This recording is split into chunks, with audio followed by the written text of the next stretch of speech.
민주주의는 단순한 정치 형태 이상의 것으로 공동생활의 한 양식이며 서로 주고받을 수 있는 경험의 한 형태이다. 개인의 다양성과 다원성을 인정하며 공동체의 행복을 지향점으로 삼는 민주주의. 그러한 민주주의의 발전을 위해 현재 우리는 어떤 고민을 해야 하는 것일까? 과거와 그리고 현재 속에서 시민사회의 올바른 정치 문화와 행복을 탐구한 지식인들, 그들이 펼쳐낸 지식의 정수 속에서 민주주의를 만드는 사상들을 만나봅니다. 아주 오래전부터 많은 지식인들은 세상에 대해서 끊임없이 질문하고 답을 구해왔습니다. 그들이 기록한 책을 통해서 오늘날 민주주의의 의미와 또 민주주의 발전 방향에 대해서 고민해보는 시간, 민주주의를 만드는 생각들. 오늘 진행을 맡은 박혜진입니다.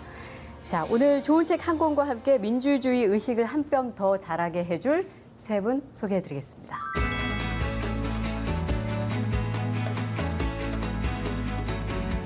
오늘 어떤 책을 통해서 민주주의에 대한 고민과 생각을 함께 나눠볼지 화면으로 확인해 보겠습니다.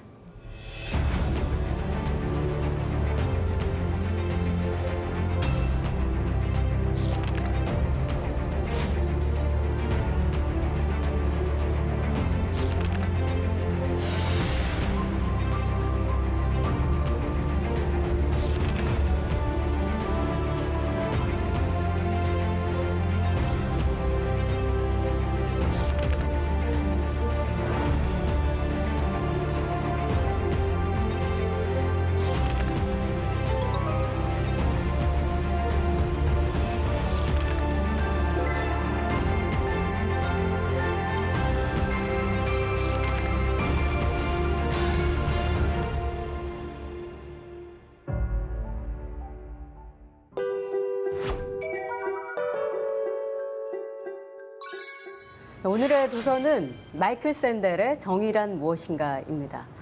이 책 집에서 찾아봤더니 이렇게 약간 빛바랜 채 딱 꽂혀 있더라고요. 근데 아마 세 분은 기본이실 거고 상당히 많은 분들의 가정 내에 이 책은 한 권씩은 있을 것 같거든요.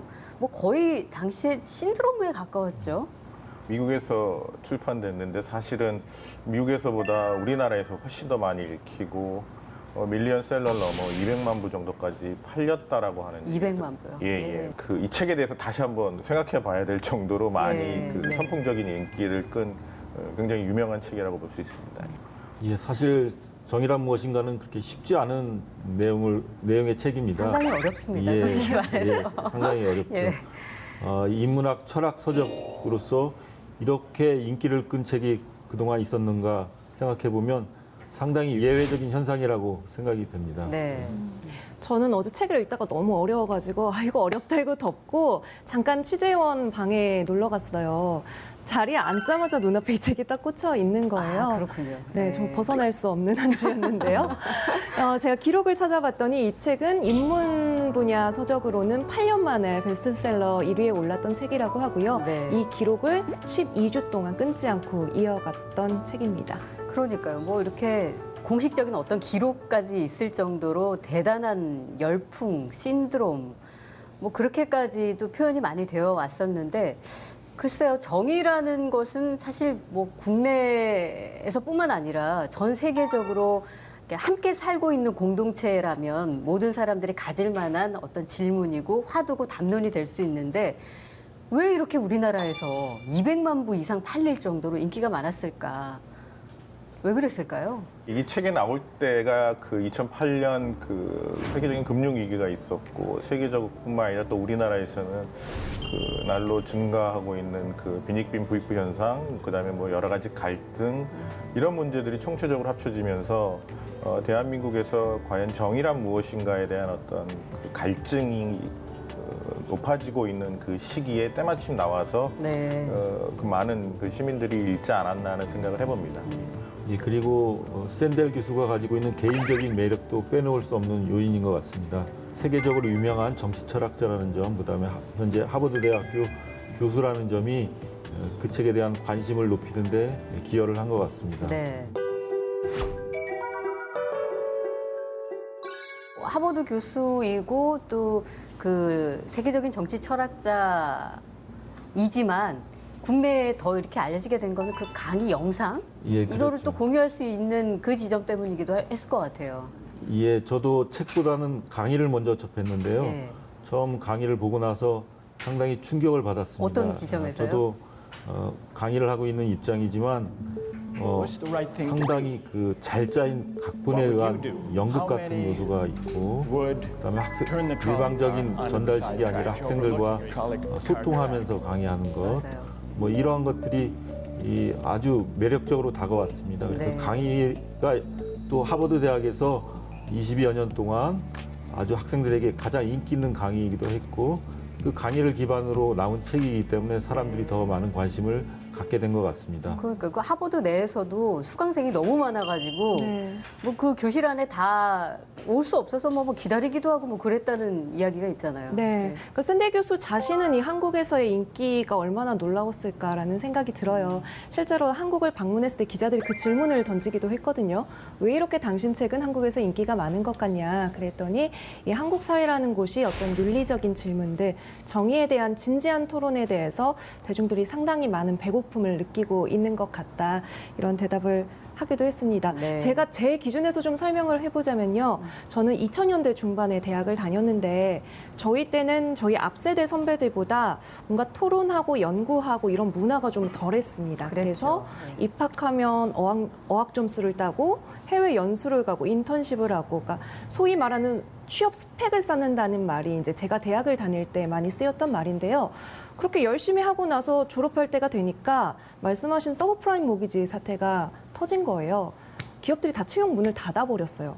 그래서 우리 사회가 추구하는 가치가 옳은가? 그것을 우리가 그대로 따랐을 때 우리는 그만큼 정당한 보상을 받을 수 있는가? 이 사회 초년생들이 그런 당혹스러움에 맞닥뜨렸을 때 이 책이 출간이 됐던 게 기억이 납니다. 네. 그 어떤 그 한국 사회 내에 있었던 공정성, 크게는 그런 담론과 이 정의라는 주제가 맞닿으면서 국내에서 이렇게 큰 관심을 불러일으킴과 동시에 말씀하셨던 것처럼 그 샌델 교수의 굉장히 드라마틱한 강의 방식. 저도 이제 그 영상을 꽤 여러 차례 찾아봤었는데 사실은 뭐랄까요? 그러니까 답을 내려주진 않습니다. 이게 큰 주제가 정의란 무엇인가 하고 시작하지만 매 강의마다 정답은 없어요. 대신 툭 던지면 학생들이 이랬을 때 어떤 게 옳은 선택과 생각인가 고민하게 던지는 이게 이제 정의가 무엇인가 정말 해답을 찾아가는 과정이 아닐까 그런 생각이 좀 들었었거든요. 몰입도가 상당하더라고요. 그게 아마 그 특히 미국 대학 중에서도 하버드 대학처럼 이렇게 그 인프라가 잘 갖춰진 대학의 특징이라고 보는데요. 그러니까 즉자적으로 이루어지는 어떤 그런 토론보다는 이렇게 좀 준비되고 그다음에 생각해보고 그런 관계 속에서 이렇게 수업이나 그런 대형 강의가 이루어지는 게 오히려 네. 그 주제에 더 적합하지 않나 하는 생각도 해봅니다. 네.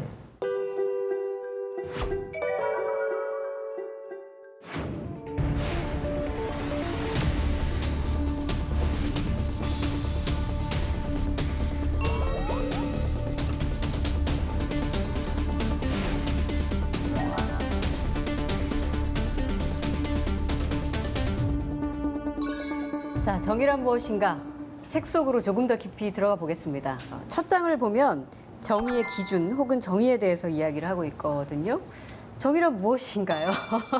이렇게 바로 질문 드리면 정말 답이 없지만, 예, 일단 좀 책을 조금 더 쉽게 이해할 수 있게.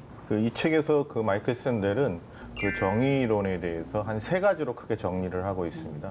하나가 공리주의, 또 다른 하나는 자유주의. 물론 자유주의는 그 자유지상주의와 그다음에 평등주의, 뭐 공평주의 이렇게 또 구분을 하고 있고요. 그다음에 공동체적 공화주의. 그래서 첫 번째 공리주의가 행복에 기반한 정의론, 그다음에 자유주의가 자유 혹은 권리에 기반한 정의론, 그다음에 마지막 공동체적 공화주의는 그 미덕에 혹은 덕에 의한 그 정의론, 이렇게 세 가지 크게 구분을 하면서 네. 말씀하셨던 것처럼 어떤 사회 속에서 재미있는 혹은 구체적인 예를 통해서 독자들과 쉽게 그 소통을 하려고 노력하고 있습니다. 네. 크게 보면 이제 정의를 세 가지로 분류하고 있는데요. 김경희 교수님께서 아까 말씀하셨다시피 자유주의를 자유지상주의와 자유주의적 평등주의로 나누고 있는 것을 좀 주목할 필요가 있습니다. 네. 자, 그럼 그 정의를 이해하기 위한 첫 번째 공리주의 시각에서 본 정의는 어떻게 지금 이야기가 되고 있는 건가요? 최대 다수의 최대 행복이라고 네. 하는 행복의 양이 크면 클수록 그것이 정의로운 것이다라고 이야기를 하고 있습니다. 예. 공리주의를 좀 둘로 나눌 수 있을 것 같은데요. 쾌락의 질적 차이를 무시하는 양적 그 공리주의가 있고 제러미 벤담이 이제 대표적인 학자입니다. 또 쾌락의 좀 지속성을 더 강조한 질적 쾌락주의가 있는데 존 스튜어트 밀이 이제 대표적인 학자라고 할 수 있습니다. 그러니까 지금 이 공리주의의 대표적인 그 이론은 최대 다수의 최대 행복. 굉장히 이상적으로 들리거든요. 그런데 지금 샌델은 정의란 무엇인가 이 책에서 이 공리주의의 맹점 혹은 딜레마가 있다. 지금 이렇게 지적을 하고 있는데 지금 어떤 논거로 그렇게 이야기가 나온 걸까요? 이 책이 나오고 나서 유명해진 비유가 있죠. 트롤리의 비유 혹은 그 폭주하는 기관차의 비유인데요. 그 브레이크가 망가져가지고 폭주를 하는 기차가 있는데 선로를 계속 따라가다 보면은 지금 한 5명의 인부가 있습니다. 그럼 가면은 당연하게 큰 예, 사고가 있겠죠. 나겠죠. 그럴 때 선로를 바꿀 수 있는 결정권이 있는 자가 있다고 한다면은 바꾸면은 다른 선로에는 한 명의 인부만 있다고 했었을 네. 때 이 선택의 상황에 도달하는 거죠. 5명이냐 1명이냐. 많은 사람들이 한 명으로 기여를 한 명으로 그렇죠. 왜냐면 돌리겠다. 5보다 그러니까 1보다 5가 훨씬 더 그 많은 4명의 목숨을 구할 수 있는 거니까요. 이게 어떻게 보면은 그 공리주의의 핵심적인 문제의식이라고 볼 수 있는데요. 샌델이 여기서 비판하는 거는 어떻게 목숨을 그 계량화해서 그렇죠. 비교할 수 있느냐. 그러니까 이- 다수를 살리기 위해서 소수의 생명은 무시되어도 되느냐 이런 그렇죠. 딜레마에 빠질 수 있는 거죠. 그렇죠. 네. 희생을 강요할 수 있느냐. 그렇죠. 이거죠. 그 행복을 계량화할 수 있느냐. 이게 계량화의 문제가 하나 발생하고 또 다른 하나는 그럼 개인적인 상대성이라든지 개성이라든지 이런 것들도 무시가 되는 거죠. 네. 그래서 공리주의는 그런 어떤 딜레마에 빠질 수 있다고 이야기를 하고 있습니다. 공리주의 최대 다수의 최대 행복을 들었을 때는 굉장히 이상적인 거 아닌가 이 이론 자체가 그런 생각을 하다가도 다수를 위해서 그 무고한 개인의 희생은 정당한 것인가 그것이 과연 정의라 할 수 있는가 이런 딜레마를 가져온다. 지금 이 지점을 지적을 한 건데 이런 의문과 지적 비판이 당연히 있었을 것 같거든요. 이 공리주의자들을 대상으로 해서. 그래서 제러미 벤담이 이제 공리주의를 창시를 했는데요. 그의 후계자라고 할 수 있는 존 스튜어트 밀이 질적 공리주의를 이제 제시하면서 수정을 이제 시도를 했습니다. 그래서 밀은 그 개인의 자유를 추구하는 것이 결코 전체의 공리를 훼손하는 것이 아니다라고 주장을 했습니다. 밀의 가장 큰 특징은 쾌락의 질적 차이를 구분했다는 것입니다. 우리가 생각해봐도 만약에 마약을 복용했을 때 저는 그런 경험이 없습니다만 아마 즉각적인 아주 큰 쾌락을 느낄 것입니다. 근데 우리가 누구나 조금만 더 시간이 지나면 그게 그 사람에게 진정한 쾌락이 아니라는 것을 누구나 알 수 있는데요. 그런 점에 있어서 밀은 좀 더 인간의 존엄성을 증진시키는 고급 쾌락을 추구해야 된다. 네. 이런 주장으로 이제 벤담의 주장을 이제 시정하려고 노력을 했습니다. 예. 그러니까 뭐 공리를 단순한 어떤 쾌락에 한정을 네. 짓지 않고 어떤 인간의 성숙이나 인류의 뭐 번영 뭐 그런 것들을 포함한 어떤 도덕적 이상의 실현이 공리다. 뭐 이렇게 수정이 조금 되었다. 예, 그렇게 이해해도 예. 될까요? 예.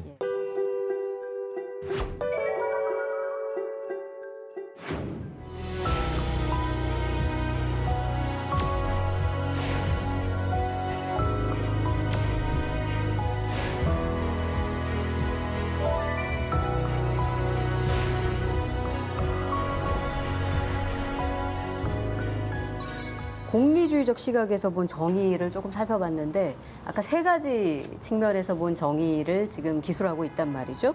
두 번째로 정의를 이해하는 시각은 뭐 어떤 측면인가요? 아까 말씀드린 것처럼 자유주의입니다. 예. 자유주의. 그 자유지상주의와 자유만 중요하다고 하다 보니까 그 아래에서 나타나는 어떤 평등이라든지 공평이라든지 이런 부분에 대해서 또 신경을 써야 된다 그래가지고 자유도 중요하지만 그것을 보완해주는 평등, 공평의 문제를 또 이야기하는. 그래서 크게 보면 자유주상주의와 자유적 평등주의 이렇게 두 가지로 또 나눠줄 수 있습니다. 예. 자유지상주의를 좀 더 부연 설명을 해드리면요. 이 개인은 자기 자신의 소유자라는 것을 강조합니다. 그래서 개인의 선택과 자유를 극단적으로 추구를 하는데 오늘날 그 신자유주의 이론에 그것이 많이 반영이 되어 있습니다. 그래서 어떤 사회적 불평등이라든가 소득의 재분배 문제에 있어서는 상당히 좀 문제가 있는 그런 이론이라고 볼 수 있습니다. 그 존 롤스가 자유라는 게 모두가 평등한 상황에서 주어질 수 있다라는 주장을 한 걸로 제가 이해를 했는데, 근데 저는 조금 모두가 평등한 상황이라는 것을 우리가 가정할 수 있는지 그 부분이 의아하더라고요. 사실 그거는 현실에서는 불가능한 일이지만 이제 그걸 사고 실험 속에서 이제 가정을 합니다. 그걸 이제 무지의 장막이라고 하는데요. 누구나 인정할 수 있는 어떤 사회적 조건이 이제 정의에 부합할 텐데, 그럴 경우 나나 상대방이 자기 자신과 상대방의 어떤 상황에 대해서 전혀 모른다고 가정했을 때 조금이라도 자기에게 유리한 어떤 사회적 조건을 만들려는 시도를 안 하게 될 거 아닙니까? 그럴 때 좀 더 공정하고 평등한 어떤 사회 시스템을 구축할 수 있다고 이제 롤즈가 그렇게 가정을 하고 있습니다. 네. 그러니까 조금 더 쉽게 설명하자면 우리가 태어날 때 모두 다 다르게 태어나지 않습니까? 타고난 외모, 인종, 또 부 이게 다를진데 어떻게 자유가 평등하게 이루어질 수 있지? 이런 아주 기본적인 자유주의의 딜레마라면 이런 부분에 빠질 수 있을 것 같아요. 이 지점은 아까 설명하신 대로 무지의 장막이라는 좀 어려운 개념이 지금 등장했는데 조금 더 보충해서 설명을 좀 해주신다면. 무지의 장막을 말씀하신 존 롤스가 예. 평등주의, 자유주의 내에서 평등주의의 입장을 견지한 학자인데요. 무지의 장막이라고 하는 거는 그러니까 말씀하셨던 것처럼 인간이 그 어떤 사회에서 살 때 모두 그 어떤 뭐 집안이라든지 문화라든지 이런 것들에 영향을 받을 수밖에 없기 때문에 어떤 그 객관적인 공평한 그 판단을 하는데 굉장히 많은 문제가 있다라고 하는 겁니다. 그래서 어떻게 보면은 그 어떤 가상 상태를 만들어낸 거죠. 그래서 네. 무지의 장막, 그래서 아무것도 모르는 상태에서 만났을 때 사실 저희 이렇게 있지만 이미 뭐 어떤 일을 하고 계신지 알고 있다 보면 상대방에 대한 그 판단을 할 때 아 저래서 저러신가 보다 네, 뭐 네. 아니면 저러신데 왜 이럴까 뭐 이런 식의 얘기를 하고 있지 않고 그래서 그런 것들을 전혀 배제를 하고 그 정의를 생각할 때 뒤에 아무 생각도 없는 상황에서 그 판단을 해야만 그 정의에 이룰 수 있다라고 하는 게 근본적인 문제의식입니다. 네. 그 얘기를 할 때는 균등한 기회가 주어졌을 때 비로소 자유가 평등해질 수 있다. 그럼 이렇게도 이해할 수 있을까요? 그렇지만 이제 롤스가 불평등을 전혀 인정하지 않는 건 아닙니다. 현실 속에서 불평등이 존재할 수밖에 없는데 그럼에도 불구하고 어떻게 불평등 속에서 평등한 분배가 가능할지를 네. 이제 이야기를 했는데 예. 이게 이제 정의의 두 가지 원칙 중에 두 번째 원칙에 해당이 됩니다. 그래서 기본적으로는 모든 사람에게 기회를 일단 평등하게 제공하되 만약에 불평등을 허용하는 전제 조건으로서 사회에서 가장 열악한 상태에 있는 사람에게 이득이 가는 경우에만 불평등을 허용함으로써 어떤 전체적인 평등을 좀 향상시키려고 노력을 하는 것이죠. 자유의 한계에 대해서는 자유주의자들은 어떻게 설명을 하나요? 그러니까 무한정의 자유를 자유로 보는 것인지 또는 그 자유에 어떤 도덕적인 의무를 부과하지는 않는지 이 부분도 궁금한데요. 자유의 가장 기본적인 그 정의를 내린 사람이 아까 잠깐 말씀드렸듯이 존 스튜어트 밀입니다. 그 자유론에서 개인의 자유는 그 타인에게 해가 되지 않는 한에서 조건이 있는 거죠. 예, 예. 자유를 추구할 수 있다고 이야기를 하고 있습니다. 그러니까 아주 극단적인 자유지상주의 말고는 자유주의도 그 상당 부분 사회적 책임과 나눔, 공평에 대해서 의식하고 있다고 봐야겠죠. 네. 사실은 이게 어떻게 보면 이론적인 차원은 이렇게 그 칼로 자르듯이 이렇게 명확하게 얘기할 수 있는데 현실의 측면에서는 참 어려운 측면이 많은 것 같아요. 특히 요즘 뭐 미국에서 일어나고 있는 일들을 좀 보면은 그런 생각을 많이 하게 되는데요. 우리나라에서는 지금 코로나 사태에 대해서 굉장히 잘 적응을 하고 있지만 미국 같은 경우에서는 완전히 그 문을 닫게 한다든지 제약을 두고. 제약을 예. 두고 소위 말해서 셧다운이나 락다운을 그렇죠. 하고 있지 않습니까? 예. 그런데 우리는 약간 그런 것들을 그런 제안을 기꺼이 받아들이려고 하는 어떤 시민들의 자세가 있는 것 같은데 그 국제면 뉴스를 통해서 봤었을 때 미국의 어떤 주에서 시민들이 자유를 달라 그래가지고 뭐 이렇게 픽업 트럭을 타고 총을 들고 네. 주정부 청사에 가가지고 그 시위를 하는 거 보면은 어떻게 보면은 나는 병 걸려도 괜찮으니까 그건 내 자유다라고 하는 그런 네, 측면이 네. 있는 거거든요. 그거를 물론 그런 그걸 왜 식으로 국가가 제한하려 하냐, 왜 그렇죠. 컨트롤하려고 그렇죠. 하냐, 그렇죠. 이런 예, 뜻인 예. 거죠. 예, 예. 그러니까 어떻게 보면 굉장히 자유를 강조하는, 그러니까 자유의 가장 핵심적인 것은 자기 결정권의 문제거든요. 내 몸은 내가 스스로 하려고 하는데 왜 국가가 알아서 거기에 개입을 하느냐 이거죠. 그렇죠. 근데 그거를 또 다른 면에서 보면 당신의 자유가 나의 자유를 침해하거나 나의 안전을 침해한다고 했었을 때 그럼 그걸 자유라고 할 수 있느냐. 네. 이런 굉장히 좀 복잡한 문제가 그냥 현실에서는 얽혀 있는 부분이 있죠. 예. 그럼에도 불구하고 그런 부분을 이렇게 좀 걷어내서 원칙적으로 그러니까 논의를 해보는 거는 굉장히 이해를 위해서 서로 소통을 위해서 굉장히 중요하다는 생각을 해봅니다. 네. 예. 만약에 이런 예는 어떤가요? 그 책에도 소개가 되지 않았을까 싶은데 백인입니다. 근데 좀 가난합니다. 근데 이 친구가 점수를 잘 받았습니다. 근데 로스쿨에서 떨어졌어요. 소수 인종입니다. 부유해요. 점수를 별로 못 받았어요. 근데 로스쿨에 합격을 했습니다. 이건 정의인가요? 아니면 역차별인가요? 사실 쉽지 않은 결정입니다. 예. 그리고 미국에서 주로 이제 그걸 어퍼머티브 액션이라고 하는데요. 소수 인종에게 어떤 대학이나 취직에 있어서 일종의 혜택을 주는 것인데요. 근데 최근에 미국의 추세를 보면 그것을 폐기하는 쪽으로 가고 있습니다.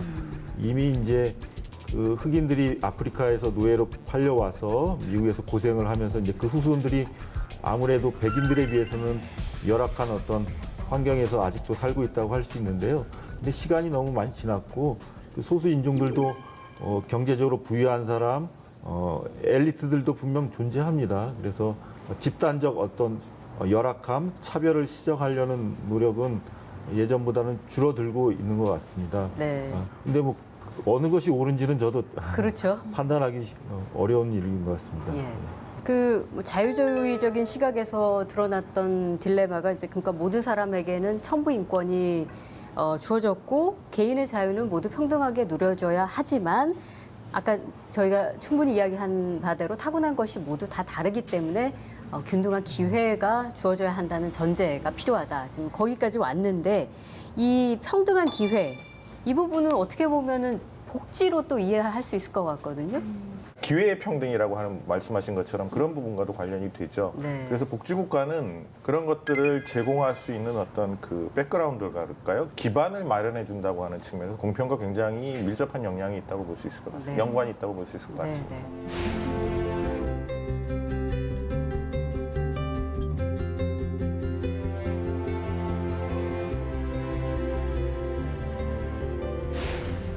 실제로 뭐 우리 사회에서도 지금 이 복지 논의가 활발히 몇 해 전부터 꾸준히 지금 이루어지고 있기 때문에 또 네. 코로나 상황 이후로 더더욱 관심을 많이 갖고 있지 않습니까? 네. 예. 특히 지금 우리 상반기 우리 정치권의 가장 큰 과제 중에 하나가 추가 경정 예산안이었거든요. 그러니까 코로나라는 국가 위기를 극복하기 위해서 돈을 좀 만들어야 되는데 대부분은 이 돈을 국채를 발행하거나 기존에 있던 예산안의 세출을 조정해서 만들었습니다. 근데 어떤 사람이 그러더라고요. 왜 감히 우리 정치권이 증세를 이야기하지 못하느냐. 그러니까 정치권에서 표출되는 많은 갈등이 결국엔 자유지상주의와 공평주의가 충돌하는 지점에서 만들어지지 않나라는 생각을 하는데 뭐 최근에도 한 초선 의원이 법안을 발의했어요. 종합부동산세를 조금 감면해주는 내용, 자유주의적인 시각이죠. 내 재산을 내가 이렇게 형성했는데 왜 그거에 대해서 이렇게 과도한 세금을 물리냐. 이 부분을 조금 보완해줄 수 있는 입법 발의를 하자. 또 다른 측에서는 그러면 차라리 종부세라는 걸 없애지 그러냐. 우리가 네. 종부세를 만든 취지가 있는데 지금은 그게 아니라 증세를 논의해야 될 때다라고 이야기를 해요. 그래서 이게 어떤 정당 간의 갈등, 진영 간의 갈등에 상당히 많은 부분이 이 두 가지 이념의 대립이 아닐까 하는 생각을 책을 읽으면서 하게 됐습니다.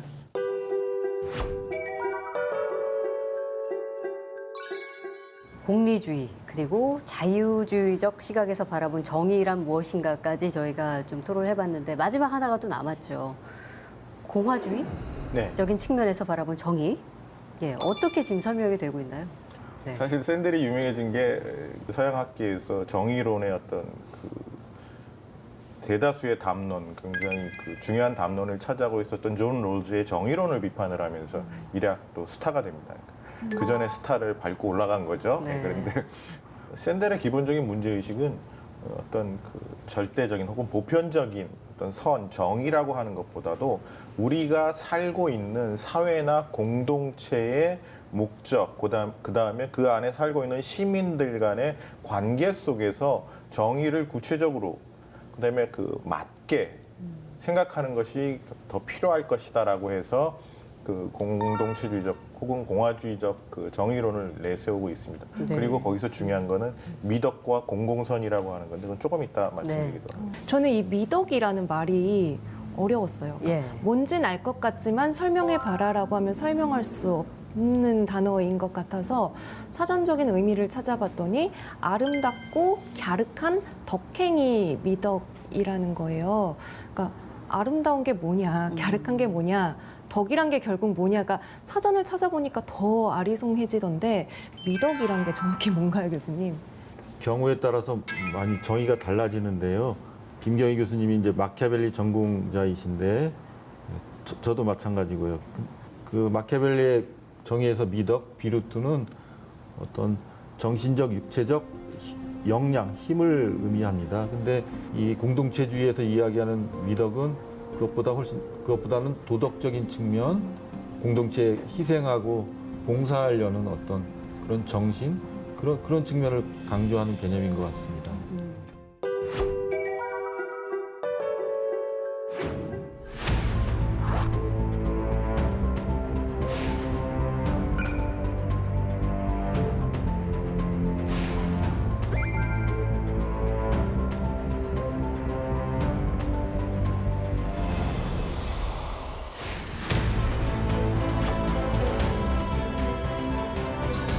미덕과 공동선을 추구하는 것이 공동체주의 혹은 공화주의의 정의다. 이렇게 정의를 내릴 수 있다면 미덕에 대한 이제 아리송한 그 개념을 조금은 뭐 사회에 따라 조금 다를 수 있다라는 것까지 이해를 했다면 공동선을 추구하는 그런 사회, 그게 이제 정의를 이루어가는 사회다 했을 때 공동선? 이건 또 어떤 의미일까요? 그리고 공동체주의? 이건 또 어떤 의미일까요? 좀 더 설명이 필요해 보여요. 공동선, 그러니까 영어로는 common good이라고 하는데요. 예. 이거는 물질이나 재화라기보다는 그 사회가 추구하는 어떤 사회적 가치 이런 걸 말한다고 볼 수 있습니다. 자유주의는 어떤 도덕적 삶은 개인이 주체적으로 스스로 정하는 것이라고 이제 이야기를 하지만 공동체주의에서는 그것은 불가능하다는 것이죠. 샌델은 아리스토텔레스를 이제 많이 참고를 하는데 아리스토텔레스는 모든 사회 조직은 텔로스, 그러니까 그 나름의 목적을 가지고 있다고 이야기하고 있습니다. 그러니까 그 사회가 추구하는 가치나 목적을 이해하고 그것에 맞게 살려고 할 때 그 더 좋은 삶을 이제 살아갈 수 있다고 이제 보는 것이죠. 네. 그런데 이 정의라는 개념을 뭐랄까요, 자기 이윤 또는 자유의 영역에서 이야기를 하면은 사람들은 관심을 가지고 정의로운 사회를 만들어서 자기 몫을 지키려고 할 것 같아요. 손해보지 않으려고. 그런데 미덕이나 공공선이라는 영역에서 이야기를 하면 이게 굉장히 좀 성선설에 이렇게 기반한 유토피아적인 세계를 이야기하는 게 아닌가. 그래서 이런 사회를 구현하려면 굉장히 뭐 교육이라든지 설득이라든지 참여가 가능한 사회라야 이런 영역의 정의를 이야기할 수 있지 않을까 하는 생각이 들거든요. 공동체주의, 공화주의에서는 시민적 덕성을 교육하는 것을 아주 강조를 하는 것이죠. 인간은 기본적으로 그 이기적인 존재이기 때문에요. 그래서 어떤 사회적 공공교육이 매우 중요한 요소라고 할 수 있습니다.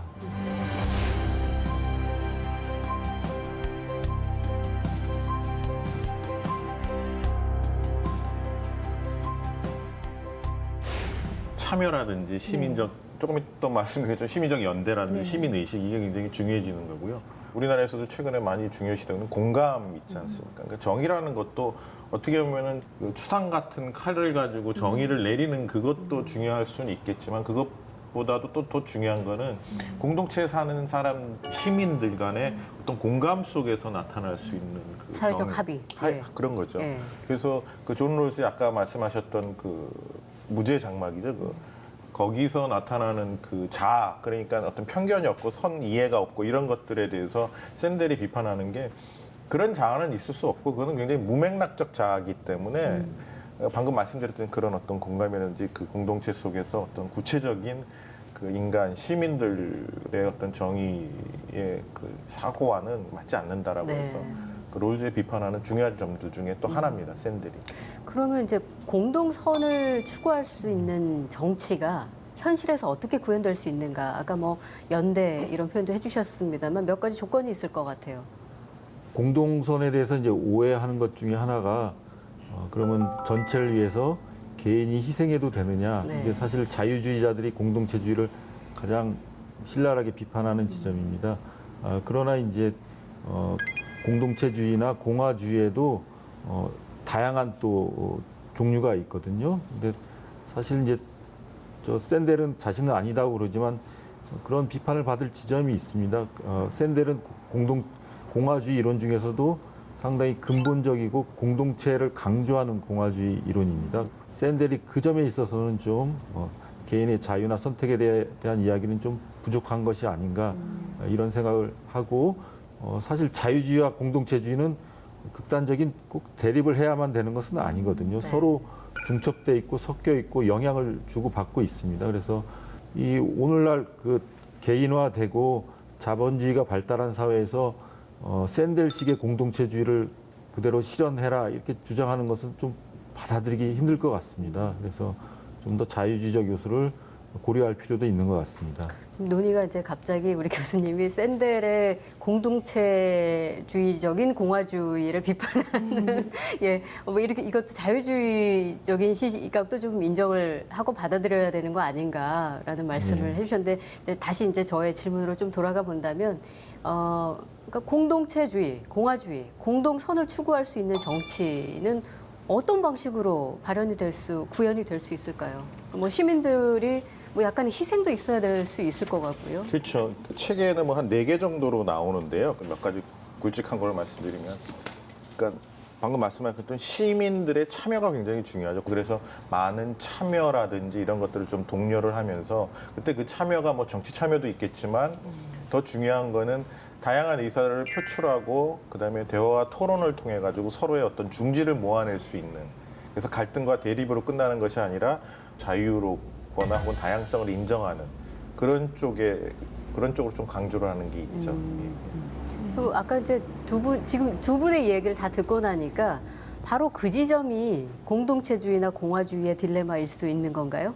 왜 제가 이 질문을 여쭙냐면 샌델이 정의란 무엇인가라는 책을 통해서 쭉 공리주의와 자유주의적인 시각에서 정의를 정의하다가 여기는 이런 딜레마가 있어. 그래서 조금 더 고민을 해봐야 돼. 자유주의도 이런 딜레마가 있어 하면서 아리스토텔레스의 가장 큰 영향을 받으며 마지막에 공동체주의적인 공화주의에 정착합니다. 이 이야기를 하고 싶은 거죠. 그런데 이제 많은 사람들이 이 책을 읽으면서 그러면 글쎄 공화주의에는 그런 딜레마가 없나? 이런 질문을 할 수 있을 것 같아서요. 어떤 개인의 자유나 선택을 제한받을 수 예. 그런 가능성이 있죠. 직접적으로 이렇게 하지 말라 이렇게 하진 않더라도 무언의 압박을 그렇죠. 느낄 수 있는 것이죠. 예. 공동체주의라는 것은 그 사회 나름의 어떤 문화나 전통을 존중하는 것이죠. 그래서 그 공동체주의는 이제 개인의 자유나 선택을 제한하고 압박감을 줄 가능성이 있기 때문에 어떤 개인의 물질적 욕구나 이런 명예욕 이런 것도 충분히 이해하고 존중하는 그런 문화가 필요할 것 같습니다. 그래서 저는 이제 한 가지 자유주의와 공동체주의가 타협을 할 수 있는 지점이 있지 않나 그런 생각을 하는데요. 제가 들고 싶은 이제 그 사례가 있는데 한 20년 전으로 기억이 돼요.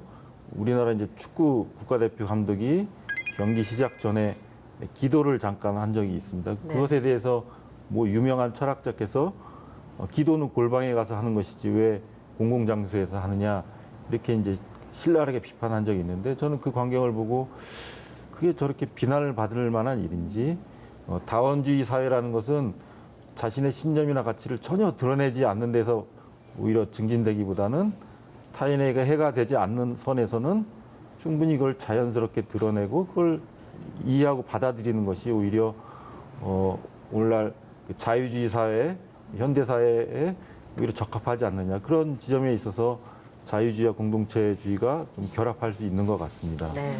두 분 말씀을 들어보니까 언론의 역할이 참 중요하겠다는 생각이 들어요. 네, 그러니까 네. 정치 참여, 사회 참여를 이끌어내려면 어떤 사회 갈등을 흑백 논리로 이렇게 계속 대립하는 모습으로 보여주고 정치 혐오를 양산하고 서로가 서로를 미워하게 만들 게 아니라 이 모든 이야기들을 어떻게 서로 들을 수 있게 풀어낼 것인가.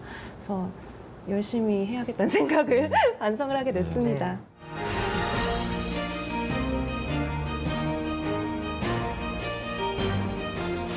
이 샌델 이야기처럼 민주주의를 발전시킬 수 있는 것이 공동선의 정치라면 이제 우리 사회에 좀 대입해 보죠. 우리는 공동선의 정치를 잘 실현하고 있다고 보십니까? 어느 정도 수준에 있다고 보시나요? 시민의 의식이 중요한 게 또 아까도 말씀하셨던 유대감, 연대감이거든요. 유대감, 연대감은 상대방에 대한 믿음입니다.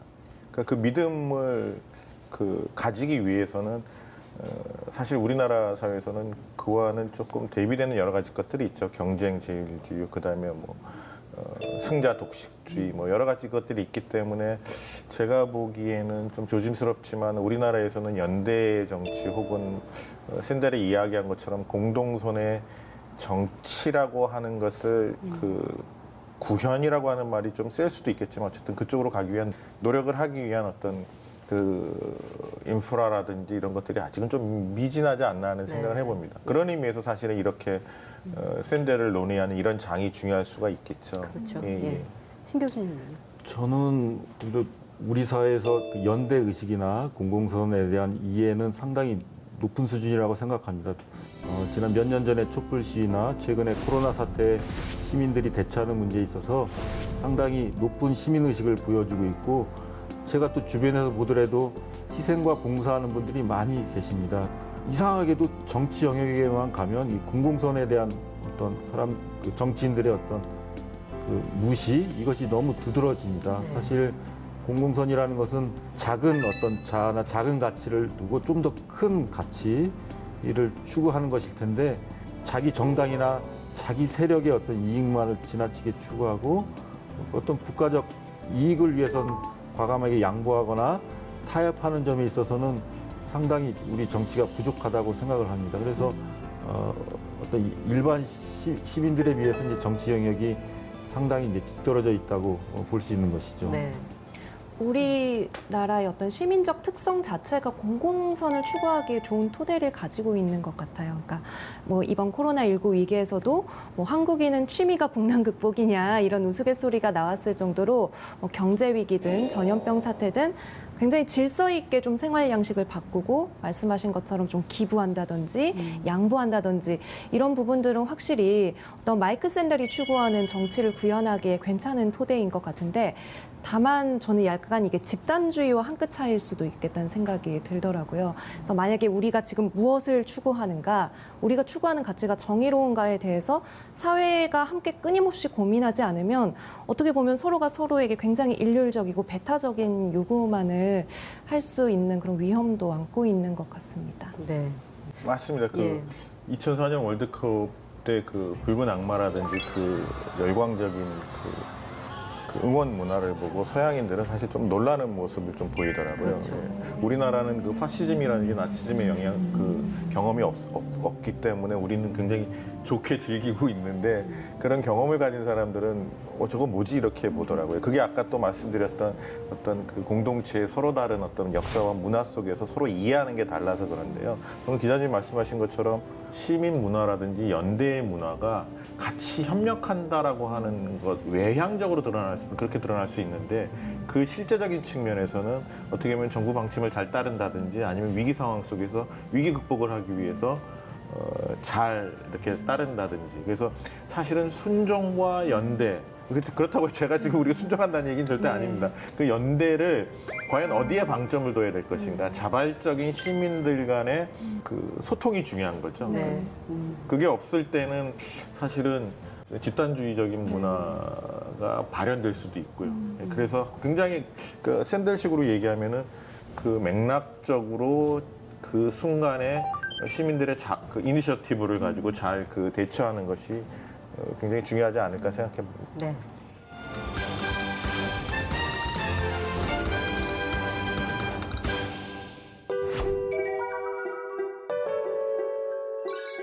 네, 마지막 질문 될 것 같아요. 마이클 샌델은 정의란 무엇인가라는 책에서 정의를 내리지 않았습니다. 그렇지만 오늘 저는 세 분께 정의를 좀 부탁드리려고 하는데 민주주의에 있어서 세 분이 생각하시는 정의란 무엇일까요? 네, 한마디로 한마디로 그 정의론에 굉장히 유배되는 질문이신데 그래도 물어보셨으니까 예. 답을 드리면은 역지사지가 아닌가 하는 생각을 해봅니다. 역지사지. 그러니까 아까도 말씀하셨던 것처럼 내가 원하지 않는 것을 타인에게 하지 않는 게 가장 기본적인 어떤 그 상호성에 기반한 그 정의관이라고 한다면은 그걸 좀 더 확장시키면은 그 역지사지라고 하는 상대방의 입장에서 생각해 볼 때 비로소 우리가 어느 그 어떤 개인주의적인 거리를 지키면서 그 다음에 또 도움이 필요하거나 연대나 유대가 필요할 때 다가갈 수 있는 네. 그런 의미에서 좀 추상적이긴 하지만 그 역지사지의 그런 어떤 시민의식, 그런 능력을 키우는 것이 정의의 가장 기반이고 그리고 그것을 이루었을 때 정의를 이룰 수 있지 않을까 생각해 봅니다. 네. 가장 오래되고 또 일반적인 정의에 대한 정의인데요. 각자에게 자신의 몫을 주는 것이 이제 정의라고 생각을 합니다. 우리 사회 모든 사람들이 다 열심히 노력을 하고 있고 고생을 하고 있는데 사실 일한 만큼 그 대가를 받지 못하는 것 같습니다. 그래서 그 노력한 만큼 인정해주고 우리가 보상해준다면 우리 사회가 좀 더 정의로운 사회, 바람직한 민주사회가 될 수 있지 않을까 그렇게 생각을 합니다. 네. 저는 정의는 물음이다 이렇게 말을 하고 싶어요. 그러니까 정의가 무엇인가에 대해서 우리가 스스로에게 또 서로에게 끊임없이 묻고 추구하지 않으면 절대로 보이지 않는 가치다 이렇게 생각합니다. 네. 세 분의 말씀 듣고 보니까 정의로운 사회를 이뤄나가기 위한 각자의 소망을 담아서 말씀을 하신 것이 아닌가. 근데 사실 이게 개개인의 소망이 아니라 우리 시민들의 공통적인 질문과 또 희망이지 않을까 그런 생각이 드는데요. 오늘 마이클 샌델의 정의란 무엇인가를 통해서 우리가 지향해 가야 할 민주주의의 그 발전 방향에 대해서 함께 고민을 해봤습니다. 정말 정의란 무엇인가에 대한 질문에 정확한 답을 할 수는 없겠지만 정의로운 사회를 만들기 위해서 공공의 선을 추구하기 위해서 시민의 참여가 얼마나 중요한지 다시 한번 깨달았고요. 그리고 모두가 다 함께 행복할 수 있는 세상을 위해서 서로 다르지만 그것을 인정하고 소통을 하는 것이 굉장히 중요한 과정이다라는 이런 생각 해봤습니다. 오늘 시민의식을 한층 더 성숙시키게 도와주실 세 분 고맙습니다. 감사합니다. 감사합니다.